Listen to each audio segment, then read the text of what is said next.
रखेंगे श्री धन सिंह नेगी जी, माननीय विधायक टिहरी विधानसभा। समय खराब नहीं होता, उनको टाइम लगेगा भी।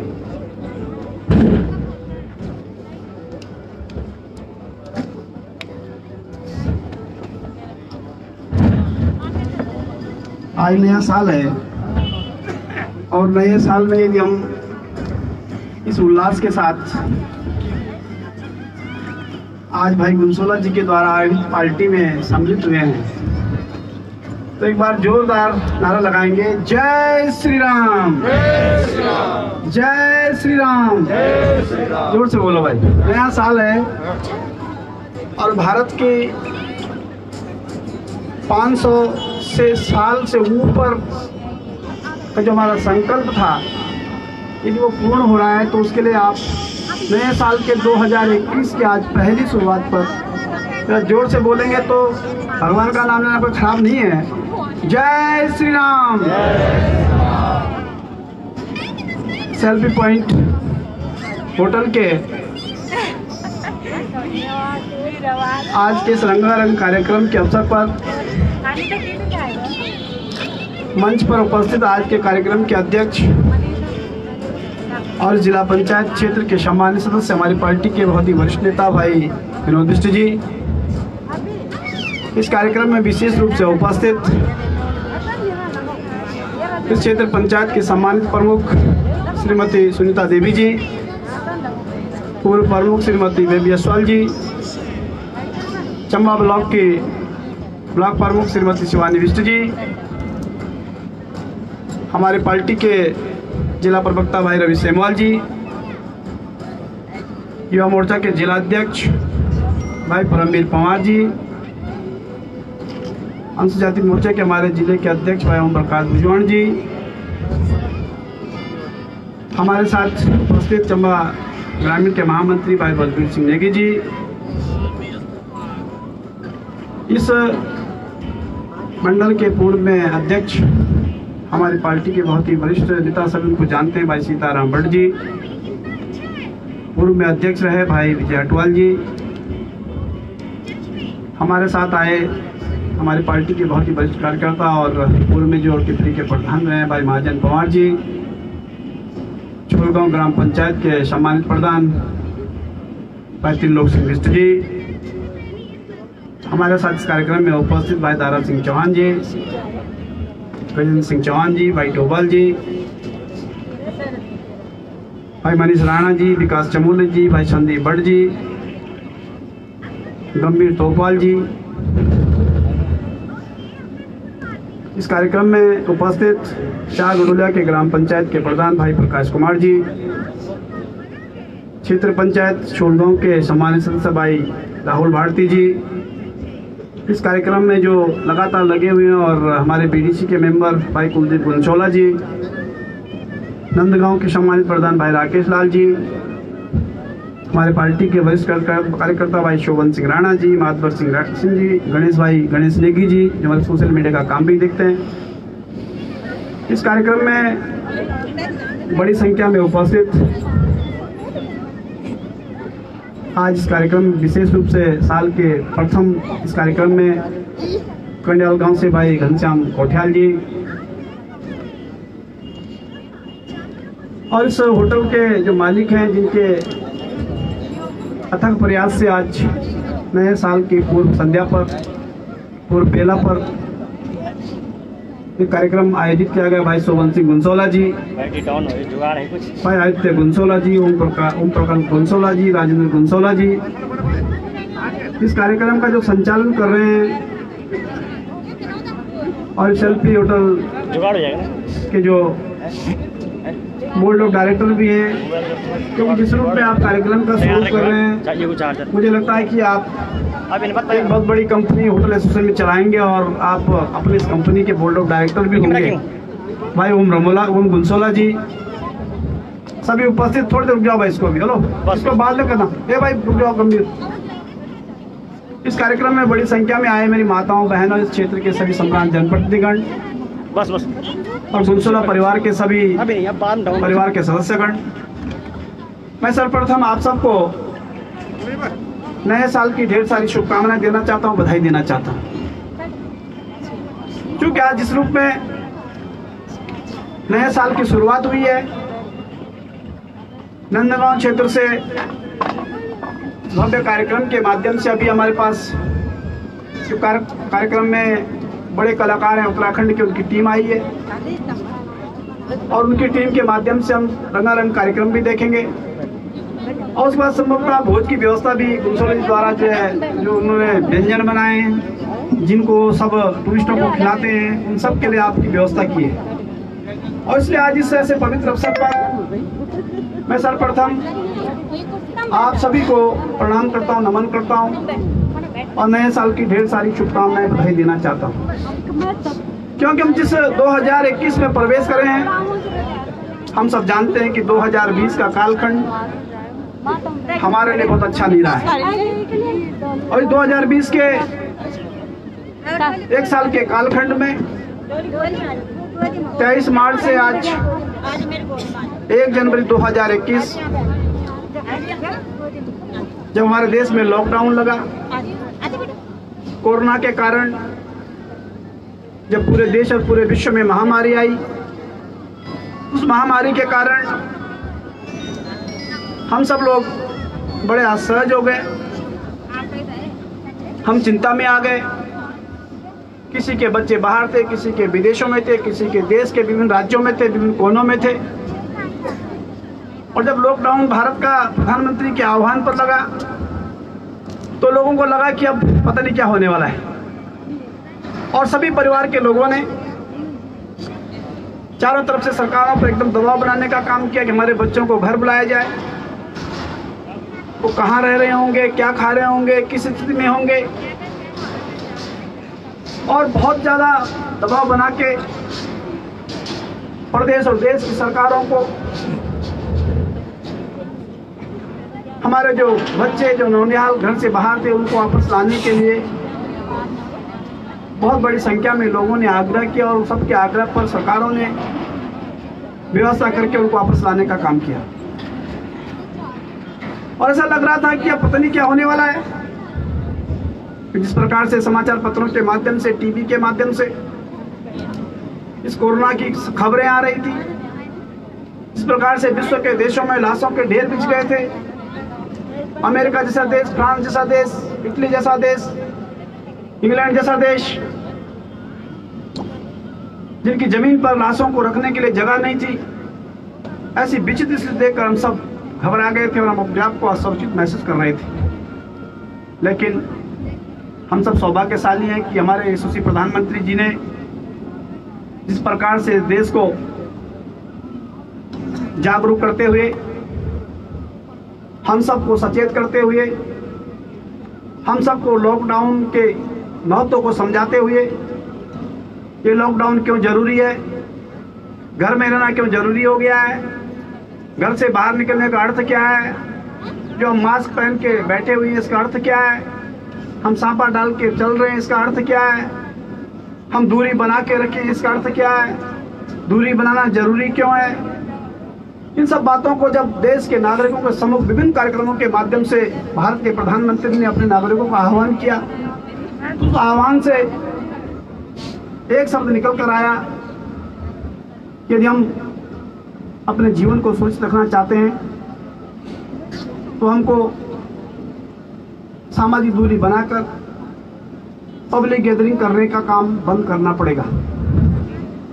और आज उसी का परिणाम है कि भारत के यशस्वी प्रधानमंत्री जब देश के 135 करोड़ के देशवासियों के सम्मुख जो अपील की, एक राजा होने के नाते, देश के प्रधानमंत्री होने के नाते, और उनकी अपील को जब देश के नागरिकों ने सुरक्षित रखा, तो आज हम सब सौभाग्यशाली हैं कि हम 135 करोड़ के देश जो है कोरोना के कालखंड से बचे हैं। विश्व के देशों के सम्मुख आज हम बहुत आगे खड़े हैं। मैं आप सबके माध्यम से भारत के यशस्वी प्रधानमंत्री जी को नए वर्ष की शुभकामनाएं देना चाहता हूँ, बधाई देना चाहता हूँ। क्योंकि यदि राजा प्रताप ही न हो, यदि राजा जो है बहुत ऊंचे विचार का न हो, यदि राजा प्रजा के हितों की रक्षा करने में सक्षम न हो, तो फिर वही हालत होती है जो विश्व के देशों की हुई है। और हम सब जानते हैं कि हम भारतवर्ष के लोग अपने सनातन धर्म को मानने वाले लोग हैं, अपनी संस्कृति और अपने देश को मानने वाले लोग हैं। हमारे लिए देश पहले है, फिर हम बाद में हैं। और जब देश पहले है तो भारत के प्रधानमंत्री देश के नागरिकों से आह्वान किया कि देश के नागरिकों, मैं आपसे विनम्र आग्रह करता हूँ, यदि हमको सुरक्षित रहना है तो हमको अपने घर में रहना है। और उसके कारण है कि आज हम 135 करोड़ के देश में 1 करोड़ से ऊपर भी कोरोना के केस नहीं है। इस बात का प्रमाण है कि समय पर हमारे भारत के यशस्वी प्रधानमंत्री ने लॉकडाउन लगाकर हम सबको जो है जीवन बचाने का काम किया है। संकट होंगे, परेशानी हुई है, रोजगार छिना है, घर की अर्थव्यवस्था खत्म हुई है, कर्जा भी बढ़ गया होगा, नौकरियां छिन गई होंगी, निसंदेह छिनी है, सभी के गए हैं। ऐसा कोई व्यक्ति नहीं जिसके घर में आज भी बेरोजगारों की फौज न हो। लेकिन मेरी माताओं और बहनों, मेरे सम्मानित जनप्रतिनिधियों, ये बात अपने आप में बहुत बड़ी है। पहले जीवन है, फिर उसके बाद सारा जो है जीवन का कालखंड है। यदि जीवन नहीं बचा होता, किसी परिवार का व्यक्ति चले जाता, किसी परिवार का मुखिया चले जाता, किसी परिवार का कामकाजी व्यक्ति चले जाता, तो उसके बाद क्या परिवार की स्थिति होगी हम कल्पना नहीं कर सकते हैं। यदि हम आज सुखी हैं, हमारे चेहरों पर खुशी है, इस बात की है कि हमने परिवार के लोगों को खोया नहीं है, अपने जो है सगे संबंधी को खोया नहीं है, क्योंकि समय पर सचेत होकर जो है हमने कोरोना जैसी महामारी को भगाने का काम किया। और तब संभव हुआ है जब हमारे यशस्वी प्रधानमंत्री ने पूरे देश का विचार करते हुए हम सबको जो हमारे सबके जीवन को बचाने के लिए कारगर नीतियों से आगे बढ़ने का काम किया। बहुत सारे लोग इस बात को लेकर वाद विवाद में आ जाते हैं कि साहब हमारे बच्चे तो बेरोजगार हैं। हम कहते हैं बेरोजगारी तो है, लेकिन हम बच्चे भी तो हैं। अमेरिका में 17 लाख लोग मर जाते हैं और भारत में यदि वो संख्या जो है उससे भी कम है, तो इस बात का प्रमाण है कि हमने जो है समय पर अपने जीवन को बचाने का काम किया है। और इसलिए आज इस पवित्र अवसर पर 2020 में हमको क्या क्या कठिनाइयाँ हुई, 2020 में इस प्रकार से कोरोना के कारण हम जो है बहुत पीछे अपने आप को अपने जीवन के समय के अनुसार पा रहे हैं। लेकिन इस बात का फख्र हमको होना चाहिए कि हम आज सुरक्षित हैं, तो हमारा जो है सब कुछ जो है आज बचा हुआ है। और आज 2021 के आज पहले दिन पर इस संकल्प के साथ हम यहाँ खड़े हैं, इस कोरोना को भगाकर हमने अपने जीवन को आगे बढ़ाने का काम करना है। हम अपने सभी देवी देवताओं से आग्रह करें, उनसे अनुनय विनय करें, उनका स्मरण करें, माँ भगवती का स्मरण करें कि माँ भगवती सुबह उठकर पूजा करें कि 2021 का समय 2020 जैसा न हो, हमारा परिवार सुखी रहे, हम सुखी रहे, हमारे सारे सगे संबंधी सुखी रहे, हम बीमारी से अछूत रहे। ऐसा संकल्प करने की जरूरत है। आज गुनसोला जिले इतनी बड़ी संख्या के लोगों के दर्शन पहले दिन पे करवाए। ये बहुत ऊर्जावान व्यवसायी है। ये जिस रूप में इस क्षेत्र में अपने व्यवसाय को आगे बढ़ाकर लोगों को प्रेरणा देने का काम कर रहे हैं, ये अपने आप में काबिले तारीफ है। माननीय प्रधानमंत्री देश के नागरिकों से आह्वान किया कि देश के नागरिकों, इस 135 करोड़ के भारत के लोग संकल्प लें, हम विदेशी सामान को न छुएं, हम अपना अन्न उगाएं, उसी को देश में बेचने का काम करें, हम अपने वस्त्र बनाएं, उसमें देश के नागरिकों को देने का काम करें, हम देश के भीतर जितनी भी हमारी दैनिक जीवन से पूर्ति होने वाली चीजें उन सब का उपयोग करके उनको जो है वैल्यू एडिशन करा के उनका उत्पाद बनाकर जो अपने देश के नागरिकों को देने का काम करें। क्योंकि हम सब जानते हैं हम बेरोजगारी से हताहत हैं, और बेरोजगारी इसलिए आती है कि हम विदेशी चीज़ों को स्वीकार करते हैं, अपनी चीज़ों को छोड़ देते हैं, हम स्वरोजगार का ध्यान रखते नहीं हैं, हम सरकारी नौकरी पर आश्रित हो गए हैं। सरकारी नौकरी सभी को मिल नहीं सकती है, क्योंकि सरकारी नौकरी को पाने के लिए नियम कानून है, और नियम कानून के आधार पर जो सरकारी नौकरी लगती है वो बहुत सीमित संख्या में लगती है। पूरे देश के भीतर 12 लाख 13 लाख से ज़्यादा नौकरियां नहीं है पूरे भारतवर्ष के भीतर केंद्र सरकार की। और प्रदेश का विचार करें कि हमारे प्रदेश में 5-6 लाख नौकरी हैं जो सरकारी नौकरी, इससे ऊपर कोई नौकरी नहीं है, जबकि 125 करोड़ की हमारी जनसंख्या है। 125 लाख 1 करोड़ 25 लाख की हमारी जनसंख्या है। मेरे कहने का मतलब यह है, गुनसोला जी जिस रूप में आज सेल्फी पॉइंट को चलाने का काम कर रहे हैं, जिस दिन उन्होंने शुरुआत की थी, मैं उसी दिन मैं भी आया था और मैंने कहा कि भाई स्वरोजगार के क्षेत्र में आगे बढ़ने की जरूरत है। इंसान को चाहिए कपड़ा, इंसान को चाहिए सब्जी, इंसान को चाहिए भोजन, इंसान को चाहिए दूध, इंसान को चाहिए मफलर, इंसान को चाहिए स्वेटर, इंसान को चाहिए जैकेट, इंसान को चाहिए दाल। ये आगे कहां से? ये आएगी धरती से, और धरती माता का अनादर करेंगे तो फिर चीजें निकलेंगी कहां से? इसलिए धरती माता का सम्मान होना चाहिए, क्योंकि धरती माता सोने उगलने का काम करती है। और हमने सब विचार को छोड़ दिया है। हम आपाधापी में भाग रहे हैं, घर छोड़ रहे हैं, नेटरी पहुंच रहे हैं, नेटरी छोड़ रहे हैं, देहरादून पहुंच रहे हैं, देहरादून छोड़ रहे हैं, दिल्ली पहुंच रहे हैं, दिल्ली छोड़ रहे हैं, विदेश पहुंच रहे हैं। और जब महामारी आई तो सबको घर याद आ गए, तो अपने जो है पठाल चौक को ठीक कर लगे। बड़ा भाई मिस्त्री भेजा भाई, जी कमरा तो ठीक करना है भाई, पता नहीं क्यों कभी कोई बीमारी जान का। तो पैसा भी गया, बड़ी बड़ी नौकरियां भी गई, क्योंकि जीवन का संकट आ गया। क्या करोगे पैसे का? यदि जीवन नहीं रहेगा तो बड़ी बड़ी नौकरी, बड़े बड़े पैसे वाले वैसे धरे रह जाएंगे, कोई बचाने वाला नहीं है। सबसे बड़ा यदि कुछ है तो अपना जीवन, अपनी धरती है। और इस धरती को नमन करना है, इस धरती को पूजा करनी है, क्योंकि धरती माता से ही सब निकलता। संस्कार धरती माता से होते हैं। हमारे बुजुर्ग, बहुत सारे बुजुर्ग यहाँ बैठे हुए हैं, और वो बड़ी मेरी बात को लेकर हंस रहे हैं, मुस्कुरा रहे हैं, क्योंकि उन्होंने हमसे धरती माता को प्यार किया है, अपने गाय भैंस को प्यार किया है। अपने मकान के जब चौक में जाते हैं तो उसको प्रणाम करते हैं, वहां से निकलते हैं तो प्रणाम करते हैं। ये हमारा क्या भाव था? ये हमारा भाव था, हमारी संस्कृति थी, हम उसको भूल गए। नए जवान लड़के कुछ जानते नहीं है। सड़क में आगे पूछेंगे कि मेरा गाँव वहाँ है, घर कहाँ है, पता नहीं। खेत का पता करेंगे तो पता ही नहीं चलेगा।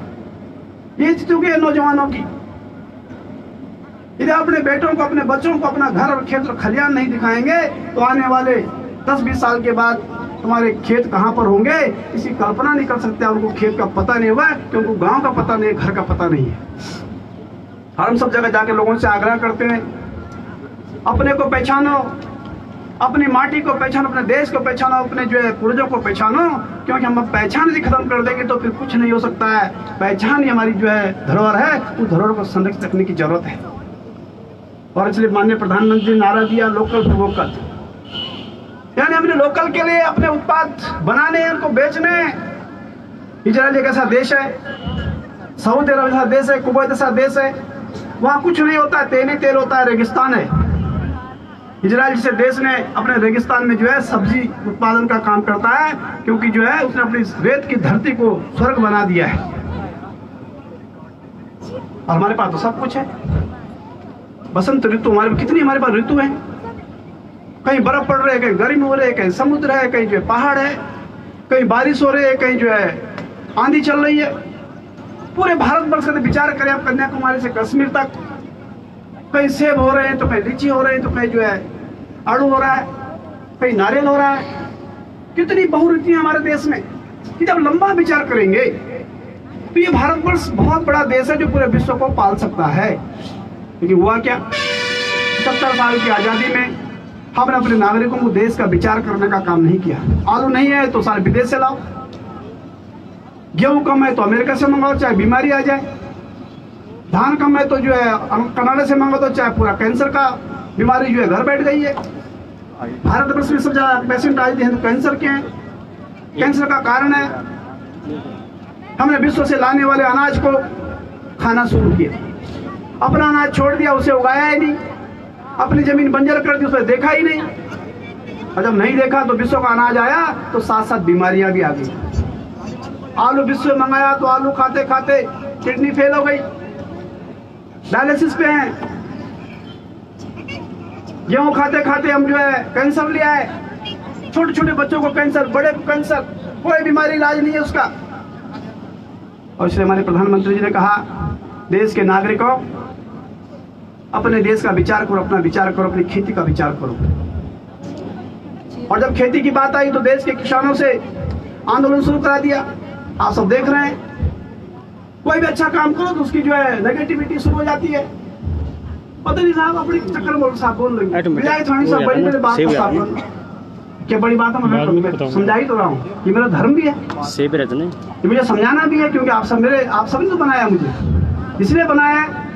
और मैं के बाद अपना नारा लगाऊं, तुम लगा साहब मेरा नारा डाला मादर चले साहब बात है, ये काम नहीं है भाई हमारा। हमने बना दिया एक दिन, जिस दिन वोट दिया, उसके बाद 5 साल तक हमारा काम है कि हम आपको सचेत करने का काम करें, सही रास्ते पे ले जाने का काम करें, सही चीजों से आप अवगत कराने का काम करें, कोई गलत रास्ते पे न जाए उसका ध्यान रखने का काम करे, कोई अच्छा काम कर रहा है उसको प्रोत्साहन देने का काम करे, जैसे गुंजोला जी कर रहे हैं। सेव हो गया ना। यदि वो अपने स्वरोजगार के माध्यम से इतना अच्छा होटल चला रहे हैं तो क्या उस होटल को उनसे प्रेरणा लेकर कोई दूसरा नहीं कर सकता है? जो लिखना है। जब देवरा की रोड बंद हुई तो आपको पता है गुंजोला जी रात भर सोए नहीं, रात भर ट्रक चलते रहे, तो रात दिन काम चला। कभी डिलीट नहीं। और 10-15 और होटल होते तो भी चलते। लेकिन हम नौकरी की आपाधापी में न जाए। नौकरी तो लगनी है जिसको लगना है, जो योग्य होगा, सक्षम होगा, अच्छा पढ़ा लिखा होगा, टैलेंट होगा, वो तो जाएगा ही। पोस्ट हो गई। लेकिन भाई उसकी देखा देखी में सब मत जाओ, अपना स्वरोजगार मत छोड़ो, अपना कारोबार मत छोड़ो, देश को चिन चिन के आवश्यकता उसको बढ़ाने का काम करो। पालक आ रहा है मुजफ्फरनगर से, तो चल रहा है, 6 दिन में पहुंच रहा है यहाँ। एक गड्डी है 10 रुपए की, वो बांध खोज देंगे जो घर ले आते हैं काटते हैं तो इतना नहीं बचता हो, खाना क्या है, क्योंकि वो अंदर से सड़ा रहता है। वैसे खाओगे तो बीमारी आ जाएगी, छील के उसको पूरा ढंग से अलग करोगे तो वो जो है 2 ग्राम में रहेगा। क्या विचार किया आपने कभी? क्या हम पालक की एक मूठ जो है खेत के सामने बोकर, क्या हम 6 महीने सब्जी नहीं खा सकते? क्या आप राई नहीं बो सकते हैं? क्या आप मूली नहीं बो सकते हैं? और नहीं बो रहे हैं तो क्यों नहीं बो रहे हैं? घर घर पानी है, पानी गिर रहा है, लेकिन किसी की हिम्मत नहीं हो रही कि 4 जो है राई के पौधे लगा दे। मैं कल एक जगह कार्यक्रम था डांडा चली, और रात 11 बजे मैं आया, मैं 2 मुठ राई के लिए आया हूँ, क्योंकि वो पाले से सूख रहा था। और मैंने यार भाई, मैं अपने आप खेत में घुसा, मैं 2 मुठ राई ले आया, 3 मुठ, और शाम सुबह राई की सब्जी रोटी खा के आया। कहने का आशय क्या है?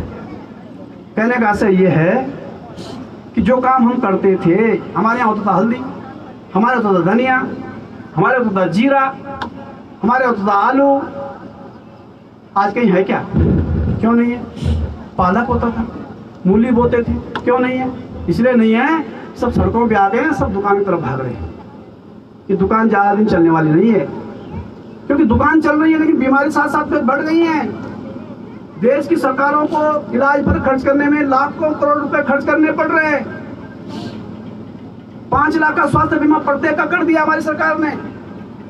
1 साल में 5 लाख का यदि किसी को बीमारी होगी तो सरकार उसको फ्री में इलाज करेगी, सरकार पैसा देगी। 1,34,00,000 लोगों ने अब तक 1 साल में उस पर इलाज कराया है। 124 करोड़ की धनराशि हमने जो खर्च की है अटल आयुष्मान योजना के माध्यम से। यदि बीमारियां नहीं होती, पैसे बच जाता। ये पैसा बचता तो और काम में लगा, सड़कें बनाते, पुल बनाते, हॉस्पिटल बनाते। लेकिन जो है छोटी सी कमी के कारण हम अपना नुकसान कर दे रहे हैं, समाज का भी कर रहे हैं, अपना भी कर रहे हैं, देश का भी कर रहे हैं, प्रदेश का भी कर रहे हैं, जीवन समाप्त हो जा रहे हैं। इसलिए आज इस नए अवसर पर, नए साल के शुभारंभ पर मैं आप सबसे आग्रह करने आया हूँ, आप सबसे सचेत करने आया हूँ कि आज के दिन 1 जनवरी 2021 को हम सब संकल्प लें कि हम अपने जीवन में उन सब बुराइयों को दूर करके अच्छाइयों को ले जाने का काम करेंगे। हम अपनी खेती किसानी को छोड़ने का काम नहीं करेंगे। जो आजीविका संवर्धन की चीजें हैं, छोटी छोटी, घर में सब्जी उगा सकते हैं, घर में पालक उगा सकते हैं, हमने अपने जो चौक और खलियान छोड़े हैं उनको छोड़ने की आवश्यकता नहीं मेरे मित्रों। आज उद्योगपति कौन है? जो मुख्यमंत्री हैं। उद्योगपति कौन है? जो प्रदेश और देश के मंत्री हैं। फार्म किसके हैं? जो देश के बड़े बड़े लोग हैं। क्यों है भाई उनके? क्या कभी सोचा आपने? सांसद और मंत्रियों के जो है फार्म हाउस हैं, वो आलू उगा रहे हैं, वो जैविक खेती कर रहे हैं, उनके हजारों करोड़ का टर्नओवर है, क्योंकि देश को अनाज चाहिए। अनाज हमने छोड़ दिया, हम कर नहीं रहे हैं, तो बड़े बड़े लोग उगा रहे हैं। और फिर वो खाद डाल रहे हैं, क्योंकि पैसे के चक्कर में वो जो खाद डाल के जो है तिगुना चौगुना जो उत्पादन कर रहे हैं, और उस खाद से बीमारियां आ रही हैं। इसलिए इन सबको सचेत करने की जरूरत है। आज मैं इस अवसर पर आप सबको नए साल की बहुत बहुत शुभकामनाएं, बधाई देना चाहता हूँ। आपके कष्ट में हम खड़े हैं, जहाँ पर जो दिक्कत होगी उसके लिए सरकार खड़ी है। उन सबको पूर्ण करने का काम करेंगे। लेकिन समाज में व्याप्त बुराइयों को दूर करने का भी काम हम सबको करना है, मिलजुल कर करना है। गुनसोला जी ने जिस प्रकार से ये भव्य कार्यक्रम किया है, इनसे सीख लेने की जरूरत है, इनसे सीखने की जरूरत है। यदि आज स्वरोजगार के माध्यम से कई लोगों को रोजगार दे रहे हैं, अपने कारोबार को बढ़ा रहे हैं, हम सब नए और नौजवान ऊर्जावान लोग भी सरकार की बहुत सारी ऐसी योजनाएं हैं जिससे कारण आप स्वरोजगार कर सकते हैं, इन सबको करने का काम करेंगे। एक बार पुनः मैं आप सबको ढेर सारी शुभकामनाएं बधाई देते हुए भगवान बद्री विशाल माचंद्र बद्री से आप सभी के परिवारों की जय वृद्धि कामना करते हुए गुनसोला परिवार को बहुत बहुत बहुत बहुत शुभकामनाएं देते हुए बहुत बहुत धन्यवाद करते हुए अपनी बात समाप्त करता हूँ। जय हिंद, जय भारत, जय उत्तराखंड।